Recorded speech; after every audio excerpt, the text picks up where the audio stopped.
Hey guys, Brad from Team Crimson here, bringing you a discussion video today. And today is meta-analysis post-set G-BT14 Divine Dragon Apocrypha. Today we're going to be talking about Tier 1 and Tier 1.5. Now, wanted to wait a couple of weeks before we got into some of the meta-analysis because we wanted to see some results that were posted from Japan. It was very important to see some of those results, because there was a lot of theories out there of what might be meta, what could be meta, and we got to see a lot of those come true, and some of those not come true whatsoever. So now we have more of a solid grasp of what this meta will look like. So let's go ahead and get into it, but first let's talk about the meanings. When I say Tier 1, when I say a Tier 1 deck, what I mean by that is that it's a deck that tops the most. It's a deck that consistently tops throughout these tournaments. And Tier 1.5 is a deck that is still able to compete against the Tier 1 decks and still do well, and you will still see it top occasionally. But the only reason you are seeing it top is it has a very, very good player behind it who understands not only the deck that they are playing, but the decks that they are playing against. So these decks for Tier 1.5 need a good player behind the wheel. So let's go ahead and get into it. And going on Tier 1, the first deck is obviously still here, and that is Chaos. Chaos is a absolute threat with it's field locking. I experienced that myself at playing against it way too much during our team league. But also the secondary deck is in the Tier 1 format is going to be Victor. Chaos and Victor reign supreme, and fortunately Set 14 is putting some of their ruling to somewhat of a close. Obviously, they'll still be around. There's still going to be huge impacts on the meta. However, it looks like Set 14 is bringing back something of a balance to the game. Because unfortunately, post that Stargate booster, Chaos and Victor were literally the only things that were Tier 1. So our meta-analysis video from a while ago was right and wrong at the same time. But Chaos and Victor are kind of put in their place a little bit with these next couple of decks. So those were the two surviving decks that are Tier 1 still. Now let's moving on to, it's still Tier 1, but these are the three new decks that are now joining Tier 1. And the first up is Shar-Harat Darkness. Shar-Harat is amazing, and especially with the new Shar-Harat, and a lot of people are teching in Gastile for its kind of copying ability, and then you've also got Balam, I think is how you pronounce his name, who just guard restricts that entire turn that he's strode. So very, very dangerous deck, and it has a pretty decent advantage engine going on there early game. So that's a lot of these components you're going to start to recognize with some of these Tier 1 decks. A lot of them have pretty good early games, which is Victor's main weakness. So yeah, Shar-Harat is the new one that's joining. We've seen it top quite a bit in Japan, significantly, and for good reason. Next up is ZTV. Chronojet's back, baby. I'll actually be doing a deck profile sometime later, so look out for that. But anyways, yeah, ZTV is there as well. It's Chronojet Z and Chronodran Z doing a lot of the work. A lot of the engine of the deck, of the ZTV deck, remains the same. You've got Metal Party Dragon, who's is got just a 10k body, so that can help with some of the rushing, people that try to rush you and stuff. But it also has an ability that will let you get off multi-attacks. So the deck mainly stays the same, and then let's also not forget the amazing, almost brokenness that is Chronovisor Heritage. But ZTV is back with a vengeance, and it's looking pretty good. It's been doing very, very well in the meta in Japan. And then last, which is the main one actually, and that is Nubatama Dominate. Nubatama has always been pretty good.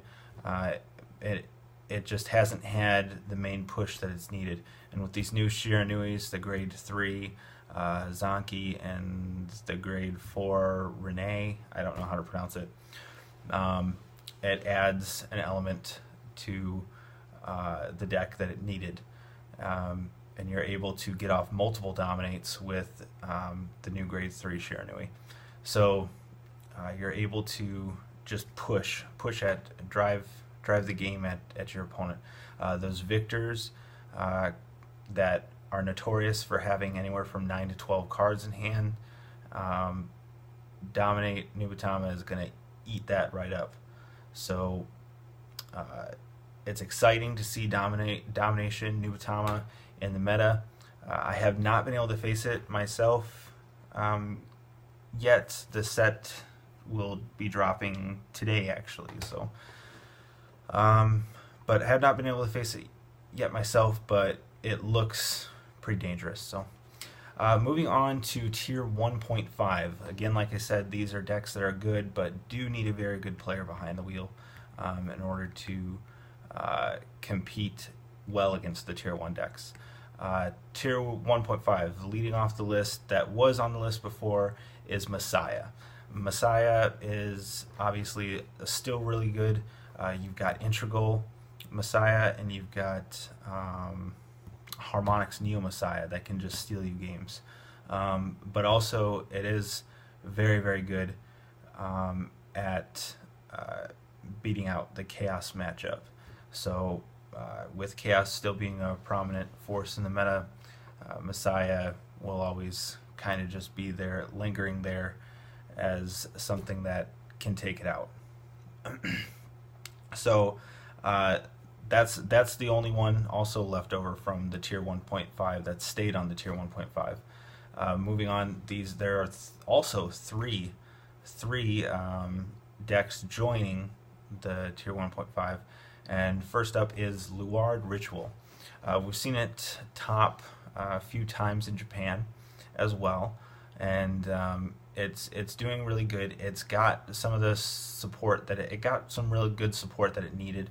Dragfall Luard no longer has the weakness that Dragheart had, which was having to have a rear guard on field in order to superior call. So against control matchups, you're able to still superior call, which is key. And also Dragfall and Drag Abyss have retiring abilities, so they're able to at least minorly control the opponent's field. In addition to that, there's a couple of grade 2s that give great advantage and have a great advantage engine slash kind of rush engine almost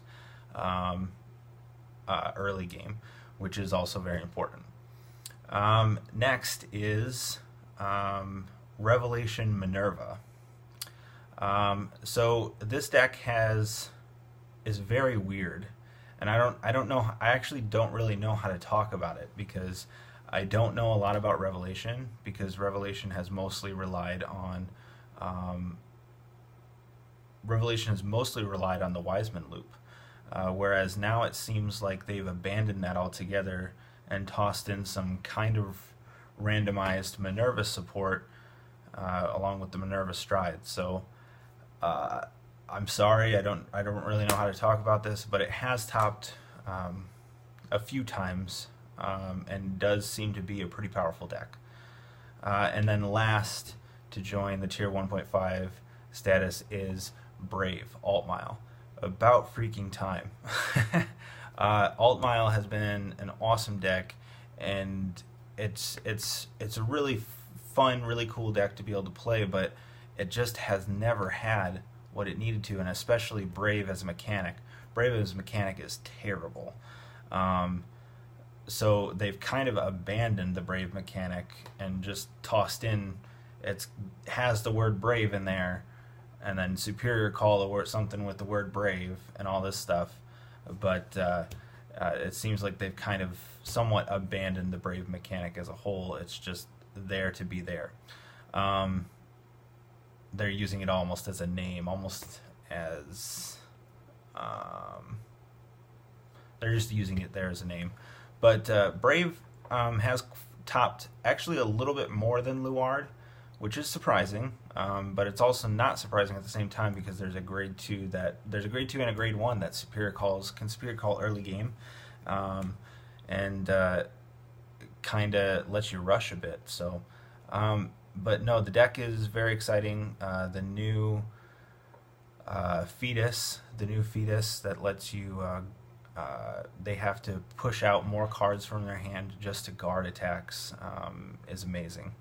So, not really surprised to see that deck be topping. I'm actually a little bit surprised that it's not topping more, because again, that's one of them that does seem pretty dangerous as well.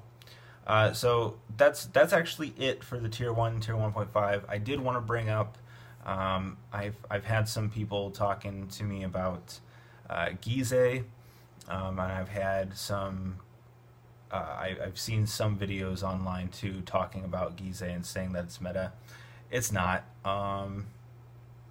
It really isn't.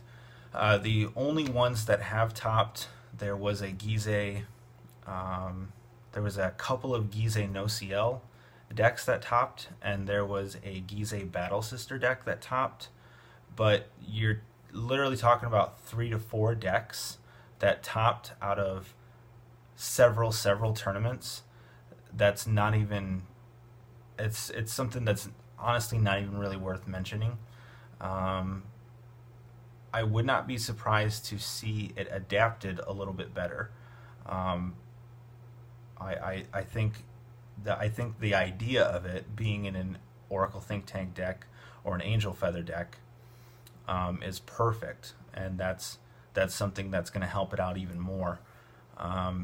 But for the moment, it isn't topping, and it isn't doing as well as some people might be leading you to believe.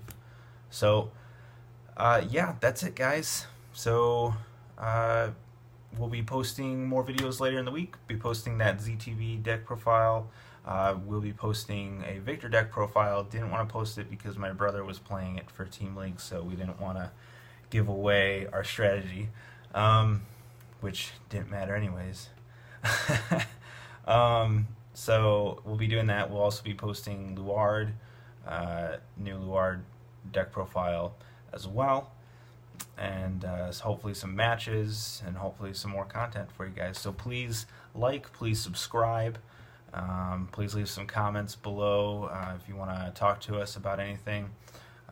We'd be happy to talk to you. So we will see you later in the week, guys. See ya.